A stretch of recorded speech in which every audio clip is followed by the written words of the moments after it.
Love this podcast? Support it and sponsor today. Simply head to ozcastnetwork.com for details.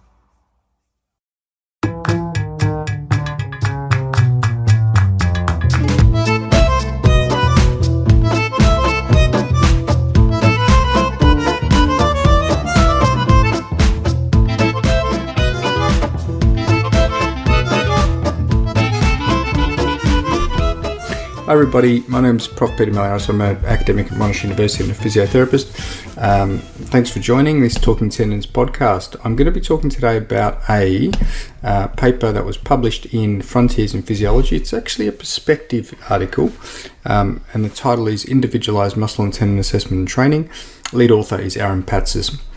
So the premise of the paper is that muscle and tendons are tuned, and we know this. We know that tendons strain.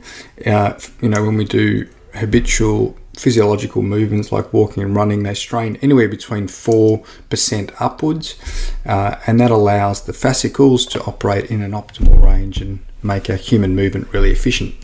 But their main thrust of this is that sometimes the balance between muscle strength and tendon strain is interrupted or not right, and the tendon might overstrain or understrain. The problems with overstrain is that it can lead to fatigue and injury and rupture, and the problems with understrain is that it might be understimulated and again cause some problems. So basically, when would this imbalance occur? Well, they've shown themselves that it might occur as people are growing up. As we grow up, because tendons tend to be a bit slower in adaptive responses, the muscle tends to get much stronger prior to the tendon stiffness catching up. And then the other type might occur is as we get older, potentially stiffness reduces more than decrement in muscle strength, which we know both reduce, but maybe there's an imbalance there as well.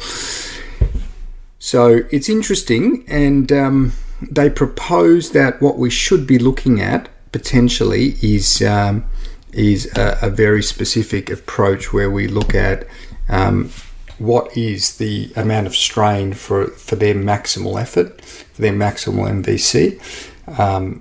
Is it the sort of 6% or 7%, which we might expect, or maybe more? But I think for 90% MVC, they state that we should expect about 6% strain. But it's obviously variable for different people depending on this imbalance. So their main thrust is all about this imbalance. How big is this imbalance? And can we target specifically? So I guess the limitations clinically are that it's very hard to measure strain clinically at this point. Maybe we'll have technologies that make it easier and protocols that make it easier in the future, but at this point you are sort of hard pressed to measure that clinically. So the approach that we take at the moment is we go based on MVC. So we look at, okay, we want to adapt a tendon. We've got a theory that in pathology or in aging, we might need to make sure the tendon is also healthy and straining or adapting, I should say, in terms of stiffness.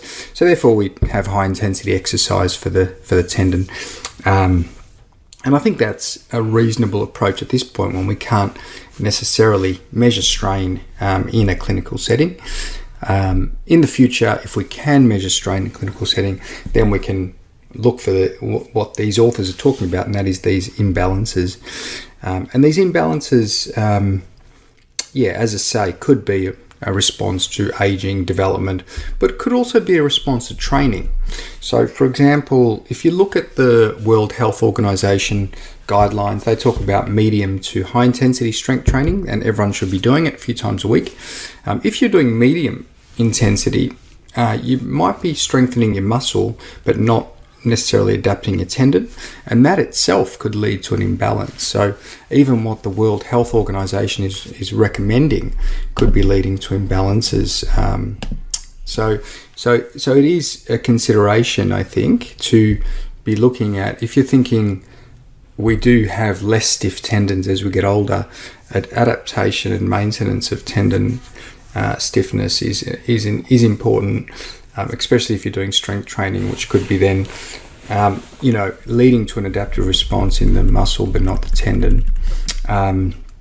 So I do like the idea. It's, as I say, just the practical applications at the moment of how do we get around this inability to measure stiffness. And I think with sensors and with other technologies emerging at the moment, there may be ways of doing it clinically, and obviously with ultrasound measures becoming more available as well. But I think for take-home clinical message, assume that your tendinopathy patient is going to have a more compliant tendon. Assume that your older patient may have a more compliant tendon. Maybe not an imbalance though in tendon strength and compliance, unless they're doing a lot of training that targets the muscle as opposed to the tendon. So there's some assumptions that you can take away from it, and then you can target your training accordingly. One last thing to finish on, I should have mentioned what do we actually mean by tendon versus muscle adaptation.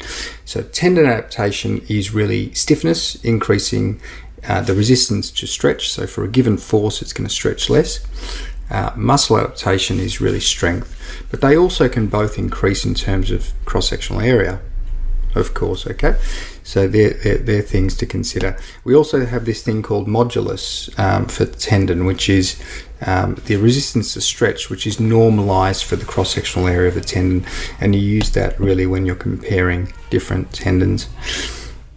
Excellent. So look, I will link this. It's a really good read, and look at there's some really good graphs in there as well that bring some of what I've talked about to life. So have a look at that.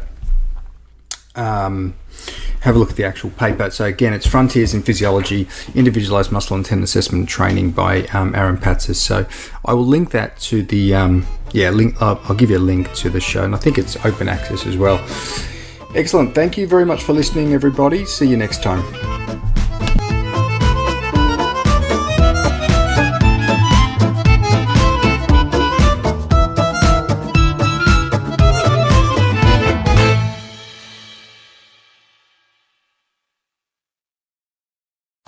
Love this podcast? Support it and sponsor today. Simply head to AuscastNetwork.com for details.